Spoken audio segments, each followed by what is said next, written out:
Good morning, good afternoon and welcome sa ating vlog. Ang pag-uusapan natin ngayon is yung tungkol sa body, soul, and spirit. Ano po? Para mas maintindihan natin, nagkuha ako ng ibig sabihin nito sa internet. In various philosophies, religion, and belief system, the concept of body, soul, and spirit are often discussed. Each of these components is believed to play a distinct role in the existence and functioning of an individual. Ang body, soul, and spirit is may kanya-kanya silang function sa ating buhay. Simulan natin sa body. The body is the physical aspect of an individual. It is the tangible, visible part of a person that includes the physical organs, tissues, and systems. The body is the vessel through which individuals interact with the physical world.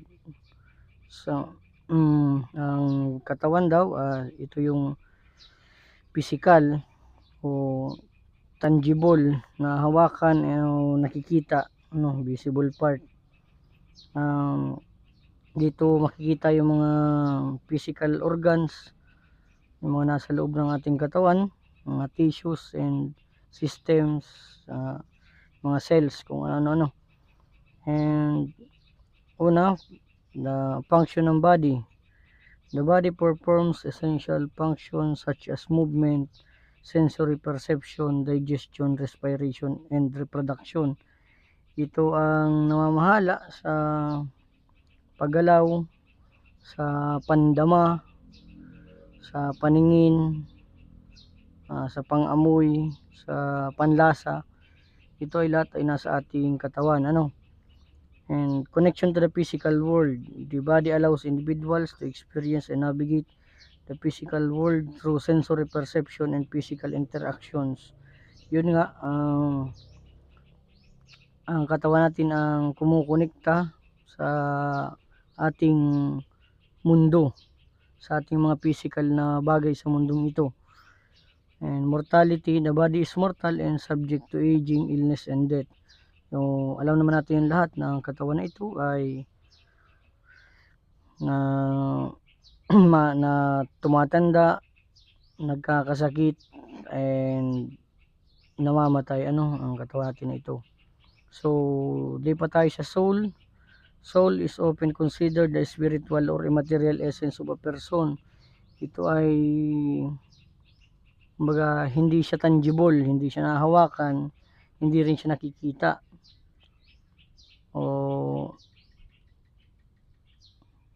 It is believed to be the core of an individual's being and is associated with emotions, consciousness, and personal identity.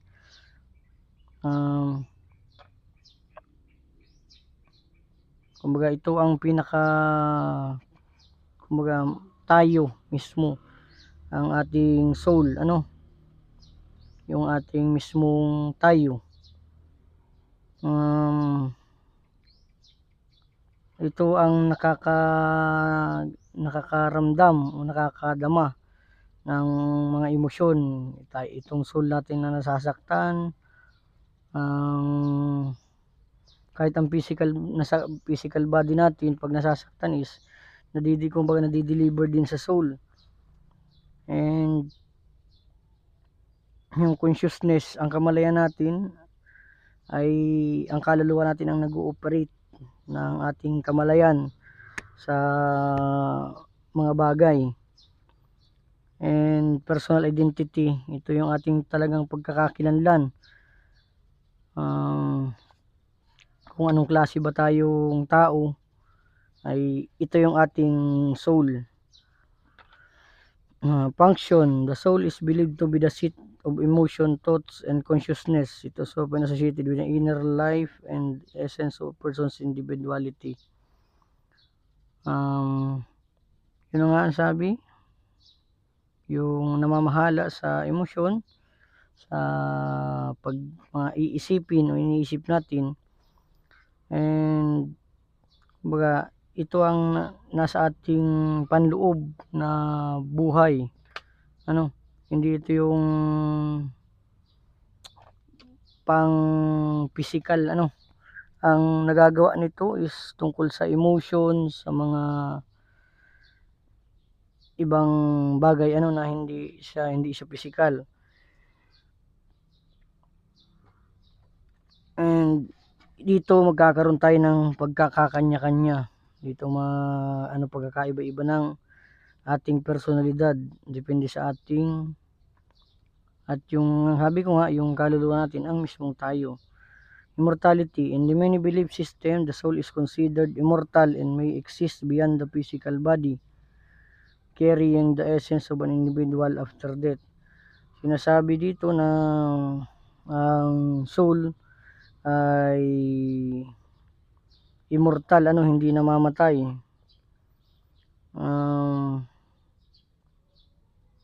Kumbaga, ang soul natin ay kahit mamatay itong ating katawan na ito, ang ating kaluluwa ay mananatili pa rin. Connection to the divine. The soul is often seen as the link between the individual and the divine or spiritual realm. Yung ating soul is connected sa mundo, and then may connection din sa spiritual world. Kasi sabi nga natin, nabubuhay tayo sa hindi isang dimension lang, hindi lang tayo dito sa tinatawag na 3D world. We are also a part of the 5-dimensional world or yung spiritual realm. Kabahagi din tayo sa pamumuhay ng mga spiritual dahil tayo ay espiritu din. Pangatlo is the spirit is often defined as the breath of life of the divine spark with an individual. Ang espiritu is yung kumbaga tinuturing natin na hininga ng Diyos para magkaroon tayo ng buhay. Yung soul natin saka yung ating body ay mag-connect at magkaroon ng buhay, magkaroon tayo ng kakayanang mabuhay dito sa mundong ito. It is considered the connection to the divine, universal consciousness or higher power. Kumbaga ang ating spirit, yung spiritong tayo ang nakakonek sa Diyos. Kasi sabi nga niyan, pwedeng buhay ang ating katawan ngunit patay ang ating espiritu. So yun nga ang kailangan natin, yung maging balance tayo, buhay ang ating espiritu and at the same time buhay ang ating katawan. So we will experience the best experience as long hanggat nabubuhay tayo sa mundong ito. Function. The spirit is associated with higher consciousness, intuition, and connection to the divine. It is believed to transcend physical and material realm. Yun nga, nakakonekta sa divine, and kumbaga hinihigitan nito ang mga na ma-experience natin ang mga bagay na na-experience natin dito sa ating physical world, yung tinatawag dito sa ating earth.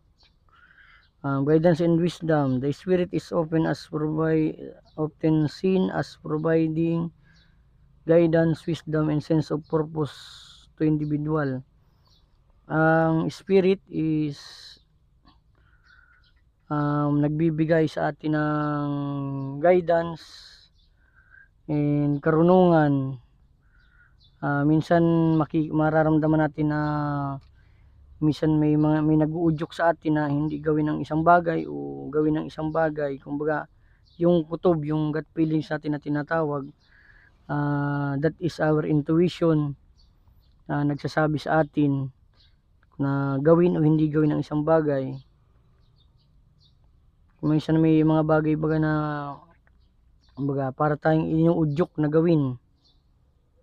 And eternal existence. Like the soul, the spirit is often considered eternal and connected to a higher universal consciousness. Kumbaga ang spirit is also a eternal,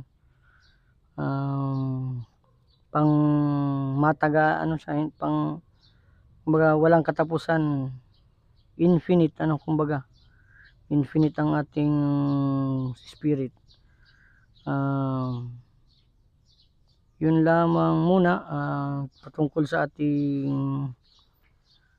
usapin sa mabuksan ng ating kamalayan tungkol sa ating sarili, sa ating kalagayan bilang tao, na malaman natin na magkaroon tayo ng idea na mayroon tayong body, soul, and spirit, na mahalaga na bigyan natin ng pansin lahat ng ito. Hindi yung nakatutok lang tayo sa ating mga physical na katawan, kundi matuto din natin pag-aralan o buksan ng ating kaisipan patungkol sa ibang aspeto pa ng ating bumuhay bilang isang individual. Yan lamang po, and hanggang sa susunod. Salamat.